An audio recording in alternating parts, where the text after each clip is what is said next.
What would make today's conversation extraordinary? Oh, wow.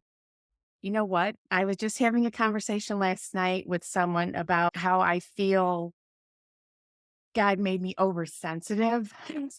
And I just feel so much about things emotionally.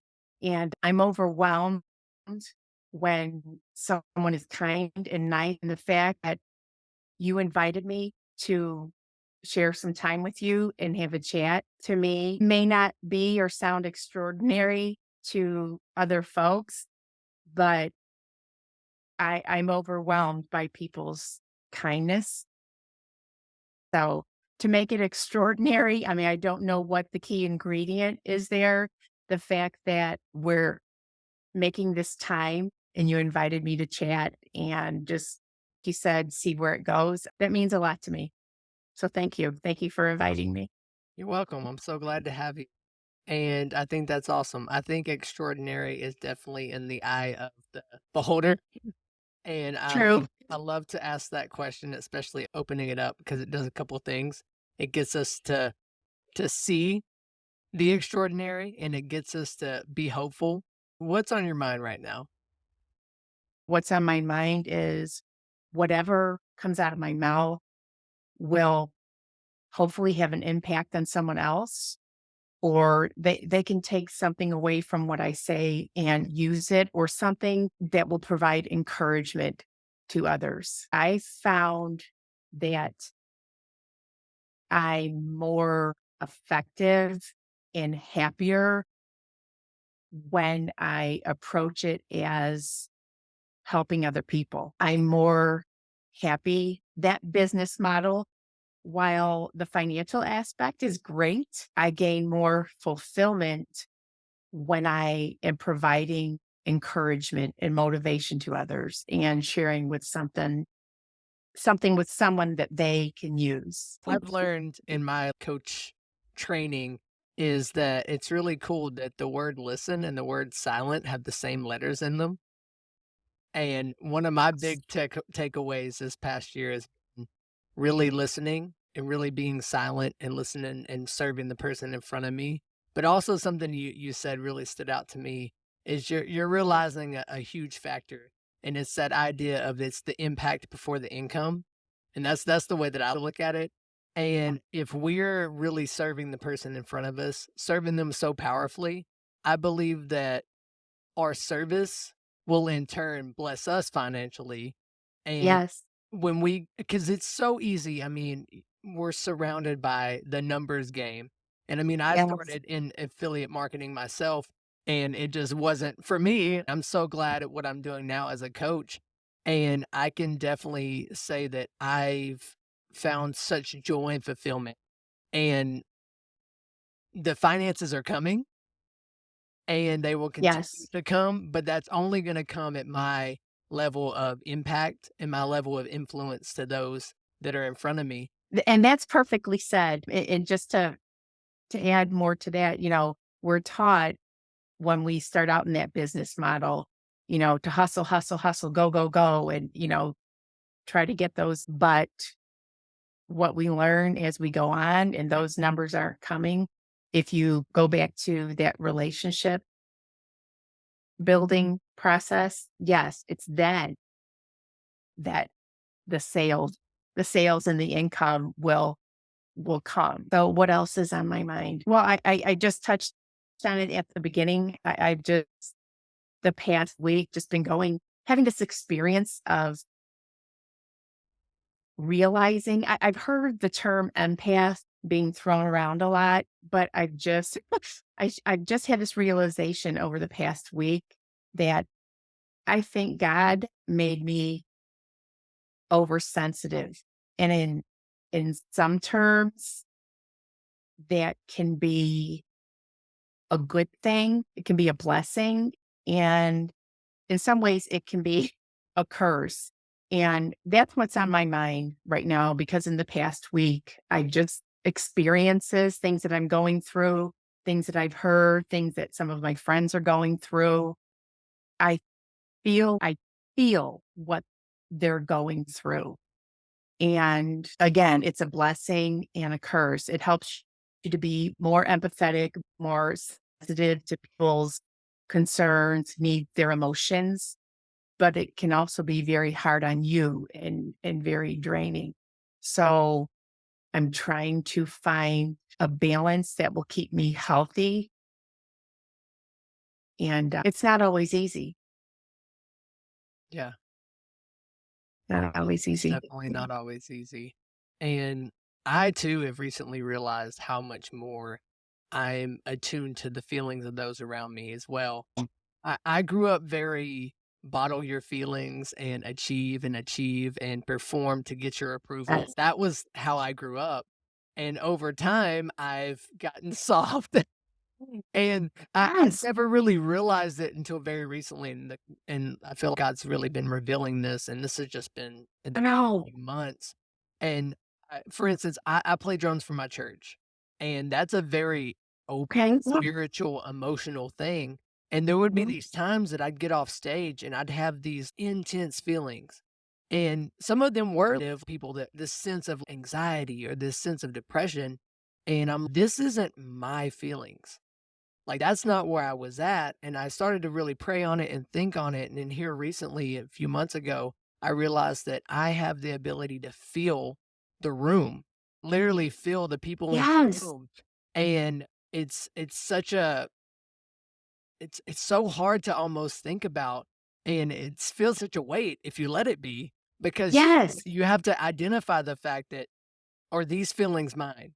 That's the 2 things that I could encourage you with just in my personal ideas is when I feel those things, I run them through the filter of these 2 questions. Is this my feelings? And is this from God? Because God wouldn't want you to feel anxious. He wouldn't want you to feel depressed. So then I think also Right. were before I encountered these people or this situation, where was my feeling? And if it's not something that's coming from my personal feelings or coming from God, then obviously it's something that I'm feeling that then in turn knows how I can encourage that moment. If I was actually leading It's from awesome. instead of my instrument, if I was leading from a mic and I felt those situations, then I would speak into that and speak life into that.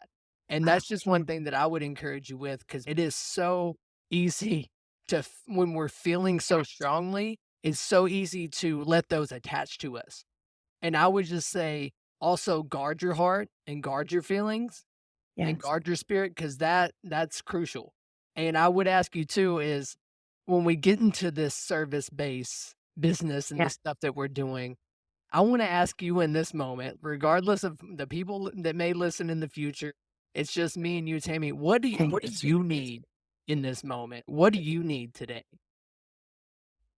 Oh my gosh, what do I need today? First of all, I want to thank you for sharing what you just shared because now I know that you understand what I was talking about and don't want people to think I'm crazy when I say I'm oversensitive. So thank you for sharing that. What do I need today? Wow. Wow. I almost feel, gosh, Dustin, you get me emotional. I don't know if I should ask for anything, you know? Why not? Because I feel I have what I need and there's people out there in need. It and over the past couple weeks, I have needed things. I knew you were gonna do this to me. Yeah. No, it just this is the first holiday that I spent away from my kids, not seeing either of them in person. And that was really, really hard. And it's made me second guess my choices and decision to follow my dreams. I did have a Zoom meetings with my kids on Okay. Christmas Day. I did. So we did that, which was great, but it's different. And me second guessing, my decision to follow my dream, just that's been weighing on me because, this is what I wanted. I've been a good mom. There's things, as a parent, I always look back on, man, I wish I could do that differently. I wish I would have done that differently. But I feel I've been a good mom. And when I became an empty nester, I thought, okay. if I'm going to follow my dream and do this, now is the time while I'm still healthy and, work remotely and can do it. But missing my kids this holiday was hard. And then I try to rationalize all of that and say, well, I think people put these high expectations on the holidays and, it's not always going to be a Norman Rockwell, holiday. So just be realistic. But that's been weighing on me. I've had an issue over the past week just dealing with logistics, a vehicle in need of repair, which, has been taken care of. But again, when you're in a place where there are few amenities and it's harder to get those amenities, it's a little struggle, in the beginning. And while it would have been easier, back where I used to live, that again made me second guess my decisions. But everything works out and it's just learning to live differently, be more prepared. So while I'm going through these, mixed emotions, I know that no matter what happens, even when something bad happens, I have to trust God and He will see me through. So as far as like asking for something that I need, it's just that sustenance of, I guess, faith, it'll be okay. It'll be okay. And it's going to work out. So as far as, something physical, no, it's just knowing that He's there and just keeping the faith, which sometimes, your faith can waver a bit when things are going wrong. So I just know I have to keep leaning into Him. So, and that's what gets me through. And learning a different way of life, being more prepared, being more proactive and planning ahead. So, yeah. What would you say has been the biggest challenge as you've been adapting to your new cultural shifts, your new environment shift? Well, I think the fact that I live 30 miles from town, and that may not sound a lot to some people, but there really is nothing where I live. There's no post office, there's no police station. We have a little local community church, which is fantastic. And there's a little camping spot restaurant down at 4 miles down the road, and that's it. There's no business other than that. I think living out in an area so far from town has been the biggest adjustment. The first 3 weeks I moved out here, I had anxiety about it. And again, second guessing myself, did I make the right decision? Did I do the right thing? But as time went on and I got used to that 30-mile drive to town and I met more people, I actually prefer I can't imagine going back into the kind of environment I was in before. And I was in a suburban area where I could be at the grocery store in, under 10 minutes. So I think just getting used to being so far away from amenities and just adjusting to that. I love the peace. I love the quiet. And that's what I want. But when you're in it, you're in it. And you're not seeing people as often. It's different. It's different. So I think adjusting to that has been the biggest thing. Yeah.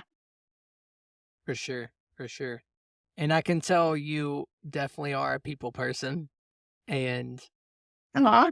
I can tell that that can definitely be a challenge.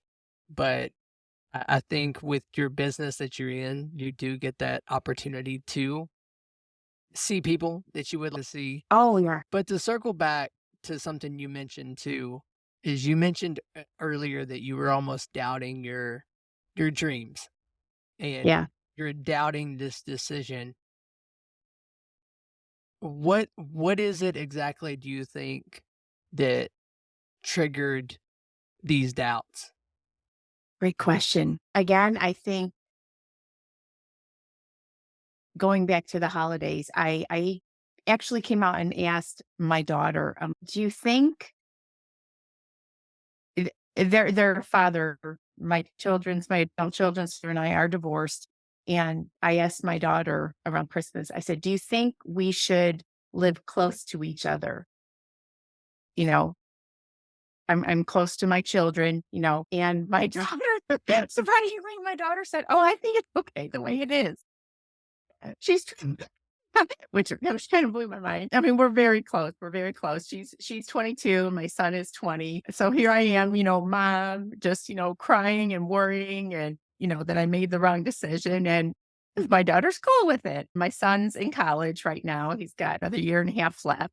I didn't propose that question to him, but I think I will because he was a little upset when I made the move. So I think it's that missing my children made me second guess my decision, though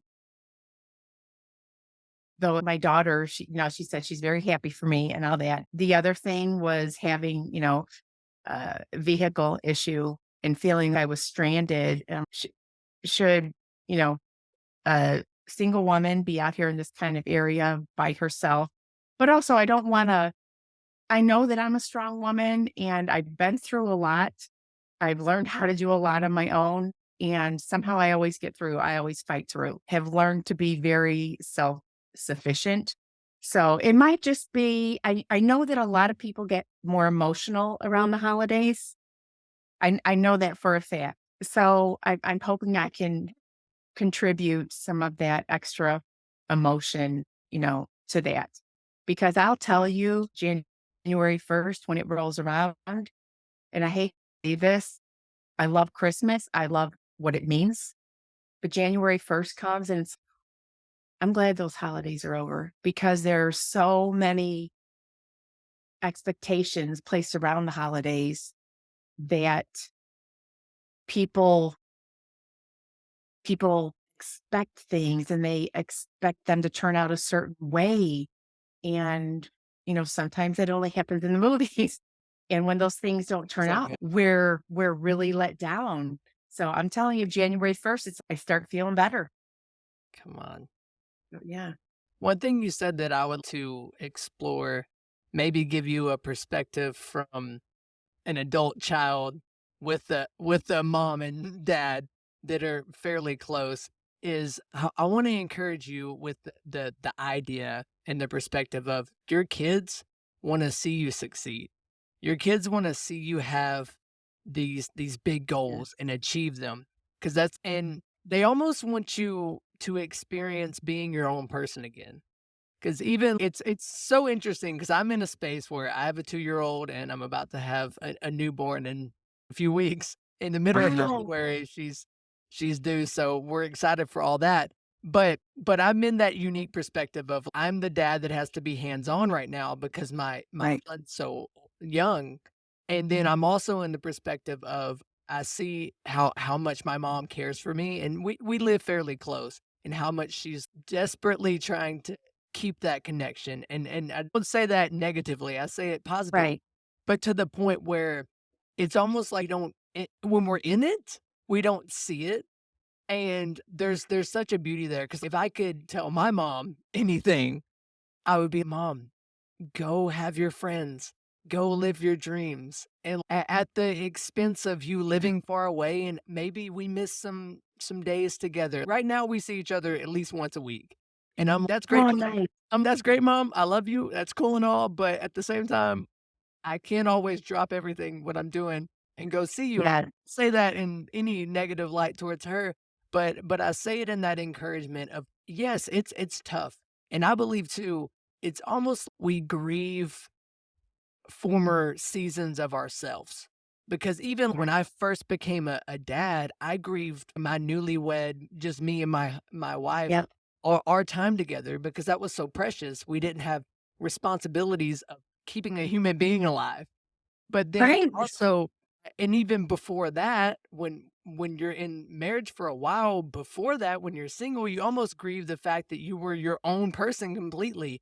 And it's almost we get into spaces if we're not careful, we'll not realize that we have to take the moment to grieve the people Yeah, we used to be and the season that we yeah, used to have, but the season that we're in, it may be completely different, but yes, we have to realize and grasp that that's okay. And as you said, it gives us a new sense of faith. It gives us that adventure because you mentioned you yes, had that adventure in your life, yes, and it's all about perspective. It's all about mindset shifts. It really does all go back to how we view things, and it's so yes, simple things there as if we can just shift our thinking because, yeah, as you said, the holidays are some of the worst times for people. I know I didn't yeah, have always the best get-togethers with some of my further yeah. outside families, and I'm sure we all have that crazy uncle or that crazy aunt. And but I say that to say we put too big of expectations on things sometimes, and it's so important Yes, we do. to pull back the reins, and that's why I asked you that question earlier to circle back to that is also when we're so outward focused and wanting Yes, so and seeking that approval, that joy, whatever, trying to get our needs met from others and not from ourselves or from God, then we tend to get into those spaces. And that would just be one thing that I would encourage you in is when you get into that space, if you start questioning, is this your dream? Is this what I should be doing? I would really take a step back and think about you. And it sounds selfish and it's super hard. yes, But it's the most simplest thing. We hear the quote all the time when we're in an airplane. If the oxygen mask drops, you gotta put on yours first and then help yes, your. And it's so funny because we forget the simple things a lot of the times, but it's the simple things really do. that really sustain us because it's not the big, sexy, super creative things. It's the mundane. It's the I woke Yeah, up this morning, I took a cold shower, I worked out, and I don't say that to brag or anything, but I say it's the things that aren't pretty, that aren't super crazy and complex that we have to be reminded of that really yeah, get us to that space. yep, yep. And you're right. I mean, every time I talk to my daughter, I send her a photo or I tell her what I did. She's like, Mom, that's awesome. I'm so happy you're living your dream life.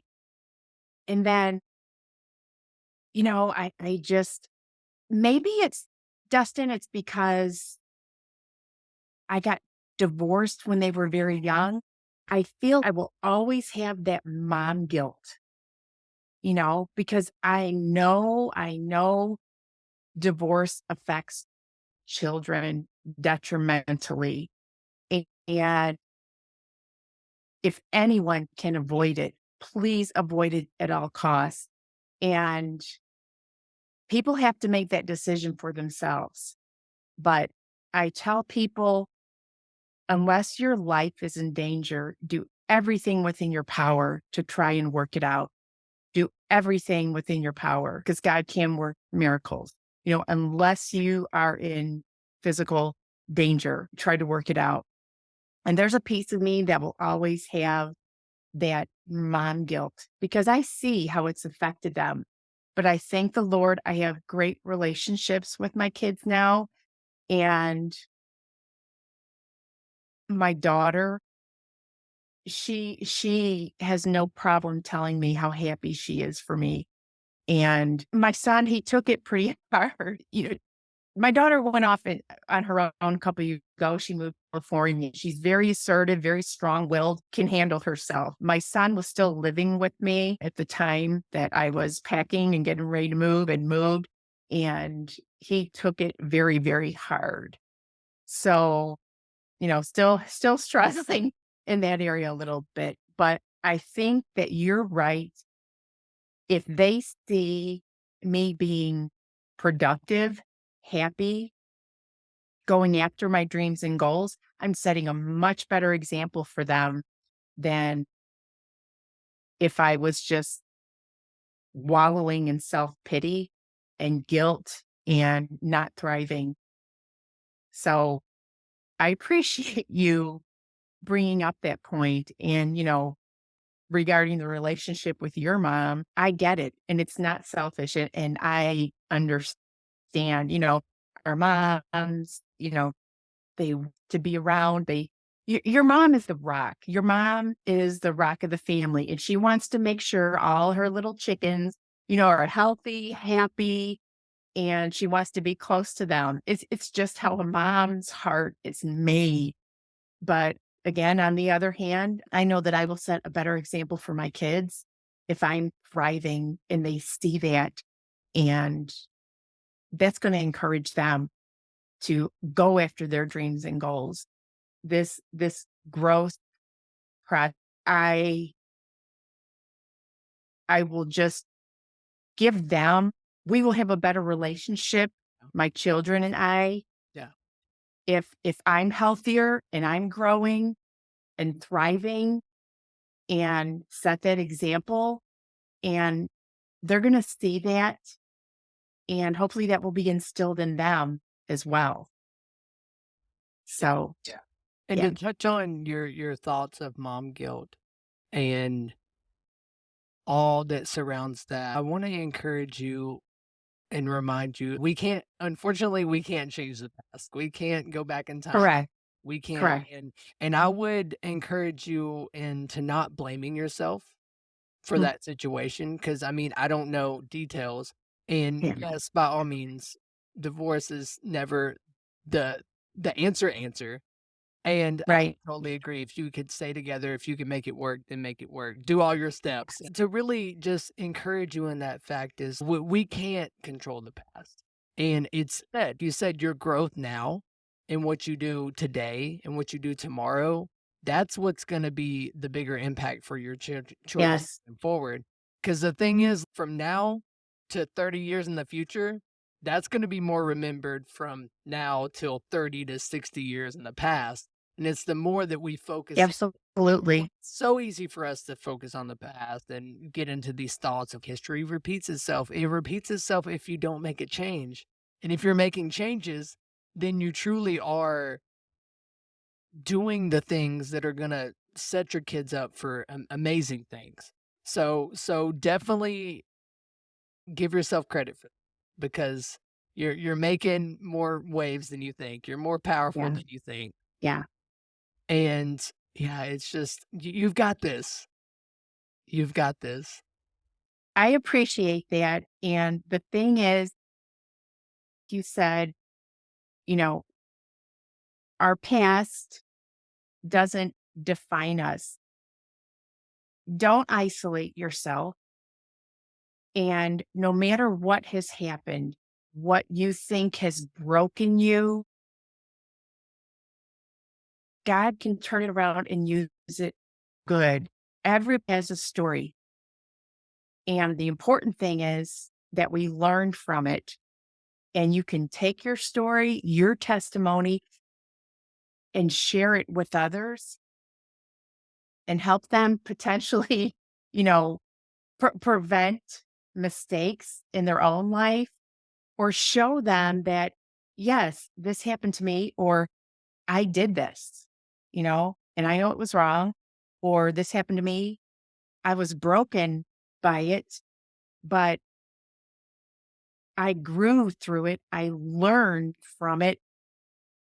God is using me and my story to help others, and He has renewed me. I just recently we had a Christmas party for single parents at the church I go to, and my goal, knowing what these people walking through the door are going through, my goal for the night was to look everyone in the eye, either put my hand on their shoulder or take their hand and just look them in the eye and welcome them and tell them how glad we are that they're here.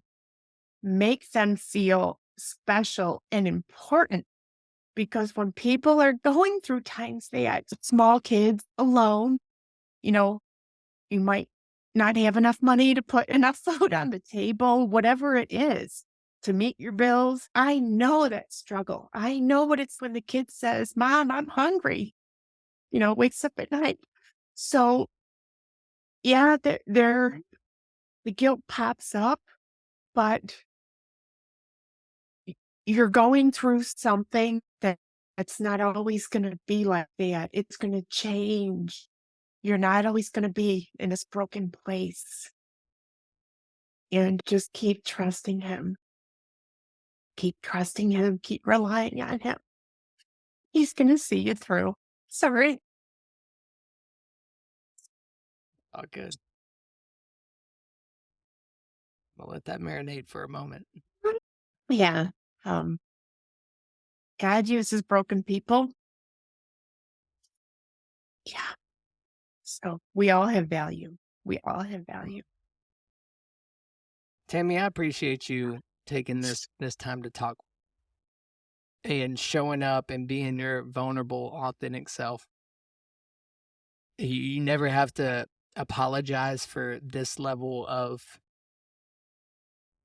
transparency, authenticity, because it's needed and it's necessary. Thank you for inviting me.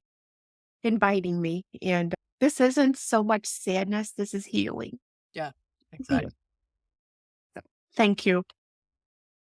And it goes back to, and the more I think about our conversation, the more I think about this idea of grief is a lot of times we channel grief and we don't actually grieve. If I could share Good a point. story. So my son was born in 2020 October. So towards the end of the craziness we went through, Yeah. all of that, Yes. Yes. we kind of started getting, because I'm in Texas, so things kind of were early I stage. remember. Like we opened up fairly early, so life started getting kind of normal, kind of in 2021, but also it was still pretty crazy. And I can remember there was about midway through that year, I started having awful anxiety. Didn't understand where it came from. Just I felt alone, I felt depressed, I felt anxious. I continually thought I was gonna die. Oh, wow. I had so much anxiety that I started to feel physically ailments that weren't there. I thought I was always having a fever. It was wild. I Oh, thought no. my arms were tingly, and of course, I'm blaming it on the nonsense we went through and the great pandemic and stuff. Anxious. But I finally got to a space where I learned about this thing called neurocycles, and basically, it's neuroplasticity is this idea of our brain can heal itself by reforming the pathways of our thoughts. And it's super cool. There's a Dr. Caroline Leaf, she leads it and she has an app. But I got her app and I started going through these things. And one of the things I found through all this, because most of the anxiety was coming over health, because I was a new dad, always concerned about my son getting sick, concerned about me getting sick, not being able to take care of him, all those things. But I finally was able to find where that was ultimately triggered from. And my grandpa died when I was 20, not when I was 20, when I was 15, and we actually Oh, buried him on my 15th birthday. And again, I grew up in a space, I played sports, I was very achievement focused, didn't really show my emotions, even though I was somewhat emotional secretly. yeah. And I realized I never dealt with that grief. And it's when I dealt with that grief, I lost the anxiety. The anxiety was gone. And it was crazy that so far back there was a grief that wasn't met with. And then again, another great story of grief is, so me and my wife had our first son in 2020. I mentioned that. We started trying for a second kid. Really, we're wanting a daughter. Thankfully, Yeah. provides now. But in that time, my wife had two miscarriages, and Oh, wow. I was in a space where I'm going to be strong for her. I'm going to not almost suffer in silence. And there was a day that I was in my devotional time and I was just weeping and I was, Mm. why am I so emotional? And then in that moment I felt God say that you're releasing that grief, you're healing. And so when you mentioned crying was healing, I Yeah. immediately thought of that moment. But I share all this to say that our conversation today, I believe, is gonna encourage someone to take that moment to listen, to sit down, be alone with Right. So, thoughts, and be alone with the things that they've experienced, even if it was being in lockdown. Because honestly, that was traumatic. And a lot of us have been carrying these That anxiety, was tough. these depressions, this isolation is not we were not meant to do life alone. And No, yes, we no. have our spaces and, we are in special environments where things that happens, but I would really just encourage you, and I mean everyone that's gonna hear this episode, is take that time and really ask yourself, "How am I doing?" And that's why I asked you that in the start, is because it's so easy for us to get so outward focused and serving focused, which serving is important, and at the root of what Yes. we do, we are serving others. But at some point, we have to fill our tank because we can't pour out of an empty cup. And Yes, and yes. I preach that to people all the time, and I'm better at advising other people that take care of you first. Self-care, self-love. You have to take care of you first because if you don't have anything, you can't give to other people. You can't help other people. And some people might think it's selfish, but I start out the day talking to God. I have my workout. Then I can get the day started. You have to take care of you first. You have to find time to nourish yourself. And working a full time job and doing my affiliate marketing on the side, although I'm alone a lot physically, I see people and talk to people every day. And unless I take care of those other things, start the day out with God, my workout. Also, extremely, extremely important. You must get night's sleep. Good night's sleep. You have to have all those things in balance. Take care of yourself before you can help others. And something that will help you mentally and emotionally, even when you feel yourself getting into that depression, down, serving others, getting your mind off yourself, exactly. helping someone else. When you are able to help someone else, I don't care what it is, just chatting with them, walking by somebody in the grocery store who looks down and smiling at them, that's huge. It is, physical, monetary. You have to be nourished yourself, nurture yourself, but and when your cup is full, turn that around and help somebody, share it. Just a simple smile, giving a stranger a smile. I love that. I love that. But yeah, that will help you also take your mind off your issues, your problems, and just it fills you so much that sometimes your problems or your issues are just, you know, minimalized and they don't seem quite as important as they used to. Yeah, I agree 100%. I Love feel that. like, again, we overcomplicate life, period. Yes. I Well said. I asked myself 2 questions, and I got it from a coach mentor of mine that I've been really learning from, and it's 2 questions I ask myself every day. So, the first one is, "Who can I serve, and what can I create?" And if I've served Love someone, that. and if I've created something, then I'm done. And it Yeah. sounds crazy because 'cause you're, "Wait, but what about this? No. What about this? What about" No, because if you're serving someone and you're creating something, then you're doing what you were created to do, and I think it's really as simple as that. But with that said, Tammy, we're kinda coming up to the end of the call. Gotcha. I can hear my son screaming in the background. I wanna Oh. my wife from he's knocked on the door a few times. I should have Oh. let him in. Next time I'll let him in and say hi. Yeah. But with all that said, so thinking back from our whole conversation today, what would you say was the biggest insight that you got from it? Wow. Going back maybe midway, closer to the end, and I can't replicate your words exactly, but stepping stepping back. Oh, good. I can't replicate what you said.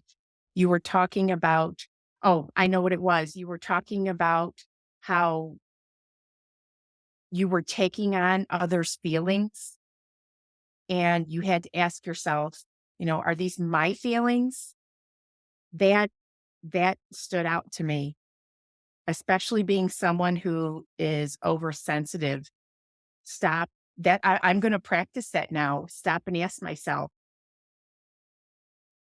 are these my feelings or am I projecting someone else's feelings on me? While you want to be empathetic and considerate and helpful to someone else, and if you're going to be, you have to separate my feelings from their feelings. Because if you're taking on their feelings, it's not going to make you, it's going to make you less strong, I think, and less able to help the other person or the people. So that was something new for me to stop and say, "Hey, are these my feelings?" So that was key. Yeah. Thank you. Good. I love talking to you. You I make me know. cry, bring I out love our emotions. conversations. They're great. It's healing. It's healing. It So is. I thank you and I appreciate you. I appreciate you, Tammy. And I'll add some extra stuff and make more sense in this Gotcha. span of a podcast. But Gotcha. man, I just I really do appreciate you for taking the time to talk with me. And I really hope that you got value from it. I know we always say that, especially in the coaching space, is I really hope you got your value, but I sincerely mean that. I hope you're leaving this conversation inspired and motivated and encouraged because it's okay to feel. But you said, and we Yes. realized, and that was that moment for you is to really step back and realize, are these my feelings or is this from somewhere else? And I I'll never thought about it. and I want to encourage you, you continue to say it, you're oversensitive. It almost feels negative when you say it that way. And I just want to encourage you is don't see yourself as oversensitive in a negative light. Obviously own the fact that own it as a strength, but I love the way that I've heard it said is our strengths do have dark sides and Yeah. recognize the Yeah. dark side of this strength, Yeah. but remember that it's a superpower, it's a strength because Well, you're in tune with people in a way that a lot of people can't. yes. That's exactly it. In tune with. But now that you suggested and what you tried, ask yourself, stop in that situation when you start feeling overwhelmed. My feelings or their feelings? Yep, Yeah, your making feelings are your distinction is going to responsibility. be key. Perfectly said. Yes, And I think that's going to be I key. said it like this recently, I was our response is our responsibility. And I got Perfect. that from this idea of so many times I've been in situations where people have just whether it's they blew up on me or it was an argument Yes. between a friend or something. And in that moment, we have the opportunity to match their energy, match their feelings, Yes. especially if you feel, or you have Yes. the moment to pause and realize in this moment, my responsibility is my response is my responsibility. My reaction is also my responsibility. Absolutely. Well said. Great reminder and great advice. Stop, think about it. For sure. Great advice. I love Well, it. Tammy, I think we're done. I don't know about you, but I'm full. I'm full and I'm ready to reflect on this conversation and just continue to glean from it. You taught me something today, and me releasing my emotions was healing. So I thank you, and I'm grateful to have had this opportunity, and I hope it's helpful. Oh yeah, I know it's gonna be helpful. And most of all, it was helpful for you. And that's what matters, right? Thank you. I appreciate you, Tammy, and I will Same here. we'll definitely stay in touch, and I'll let you know whenever I put it all together and whatnot. Perfect. But more than anything, I'm glad this served you, and I'm You happy too. we have this connection.